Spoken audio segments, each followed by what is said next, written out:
这国内的菜色嘛是同款，因为风台甲大水雨是损失甲真严重。根据中华溪湖果菜市场的统计，这葱啊产地挂价呢，今仔日是起到321块，这是顶礼拜的双倍。今晚呢，这用了风台又过来了乱啊，所以在地农民只通先顾好遮的葱仔栽，等风台过了，较好天的时阵才落去种。 田区拢是拄种落去的葱仔，边仔有一区是因为7月风台大雨受损的田区，原本应该爱开始复耕，但是佮拄到杨柳风台，农民只好先来收种葱，等好天才开始种。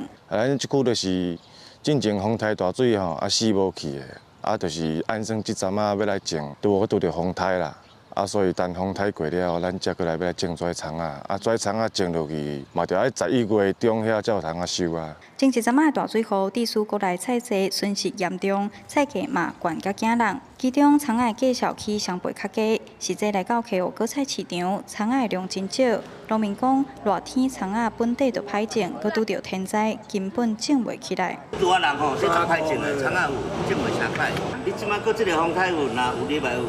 也拄啊种有嘛是搁死了了。菜的价格平均价格来到50.7块，然后涨幅最大的是青葱，青葱的价格由178来到现在目前的325。溪湖果菜市场表示，葱仔平均爱种3、4个月才会当采收，直到因为风台大水，将坏葱仔损失7成左右，也种袂复卖。加上即阵天气多变化，可能爱到9月底，葱仔价销才会较稳定。记者杨淑晴综合报道。